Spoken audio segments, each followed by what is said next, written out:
చేస్తున్నారు. ఆయన నాకన్నా బాగా చేస్తున్నాడు. అదే అదే మీరు ఏం నేర్చుకున్నారు అని ఆయనలా చేద్దాం ట్రై చేశా. అంత చాలా రియలిస్టిక్గా న్యాచురల్గా ఎక్కడ యాక్ట్ చేస్తున్నాడు అనిపించదు. అదే నేను కూడా ప్రయత్నం చేశా. ఓకే. సో అట్లనే అన్న మీకు ఈ ట్రైలర్లా తెల్లగడ్డ ఉంది కదా, అది నిజందేనా కలర్ వేసిర్రా? లేదు, పెట్టుకోవాల్సి వచ్చింది. కదా నేను అదే అనుకున్నా, మొత్తం పెట్టాల్సి వచ్చింది. ఎందుకంటే మీరు నేను ఎప్పటి నుండి చిన్నప్పటి నుండి చూస్తున్నా అట్లనే ఉన్నారు. అలాగే ఉన్నాను, అందుకని మొత్తం తెల్లగడ్డం పెట్టి దానికి రొంగేసి కష్టమైపోయింది సినిమా. బాగా కష్టం, మేకవర్ వేయడానికి కష్టమైంది. 1 గంట పట్టేది. అంటే ఒక ఓల్డ్ మ్యాన్ లాగా మిమ్మల్ని రెడీ చేయాలంటే అంటే 1 గంటన్నర పట్టేది దేనికి? మేకప్ వేయడానికి, ఓల్డ్ మ్యాన్గా చూపించడానికి.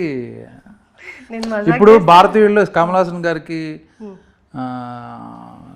టైం పెట్టదు కదా ఓల్డ్ గెటప్కి, అలాగా 2-3 అవర్స్ పడుద్ది అలాంటి మేకప్. అన్న మీరు అలాగా ఇప్పుడు నాకు కూడా 1.5 hour పట్టేది ఈ గెటప్కి.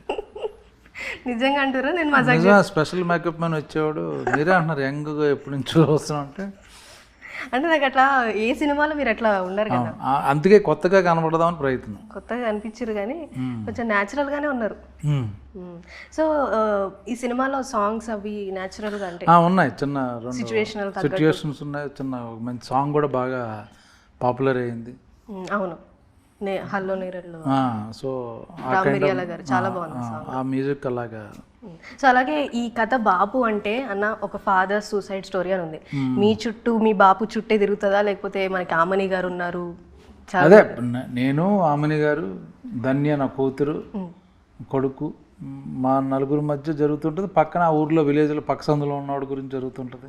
అంటే అవన్నీ రచ్చరవి ఉన్నాడు కదా, ఆయనదో ట్రాక్, శ్రీనివాస్ గారు వాళ్ళది కాలేజీలో ఒక ట్రాక్, అలాగా 4-5 ట్రాక్లు జరిగి ఫైనల్గా మా ఫ్యామిలీ దగ్గరికి వస్తుంది. కొడుకు బాపు ట్రాక్ దగ్గరకు వస్తుంది అంతే.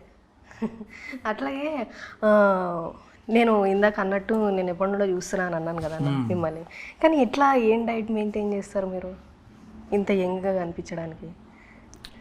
అట్లే ఉన్నారన్న. కక్క ముక్క అంటే తీసుకుంటే మన తెలంగాణ ముక్క తెలుసు, కక్క ముక్క తెలుసు, అంతేనా?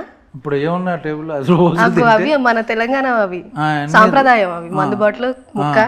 సో ఆ రోజు తింటే హెల్దీగా ఉంటాం, యంగ్గా ఉంటాం. అంటే మందు మీరు రోజు అదే ఆ మాత్రం వేస్తే కొంచెం హెల్దీగా ఉందామని. అంటే ఇప్పుడు ఎట్లా నేను కూడా యంగ్గా ఉండాలంటే నేను సేమ్ నిజం, ఆరోగ్యంగా ఉండాలి, హ్యాపీగా తినాలి, ఎక్సర్సైజ్ చేయాలి. అది అంటే ఈ మన జనరేషన్ వాళ్ళకి ఏమన్నా మెంటల్ హెల్త్ గురించి ఏమైనా టిప్స్ ఇస్తారా? మెంటల్గా అంటే కొంచెం ఏది సీరియస్గా తీసుకోకుండా ఉంటే హ్యాపీగా ఉంటాం. ఓకే. అట్లా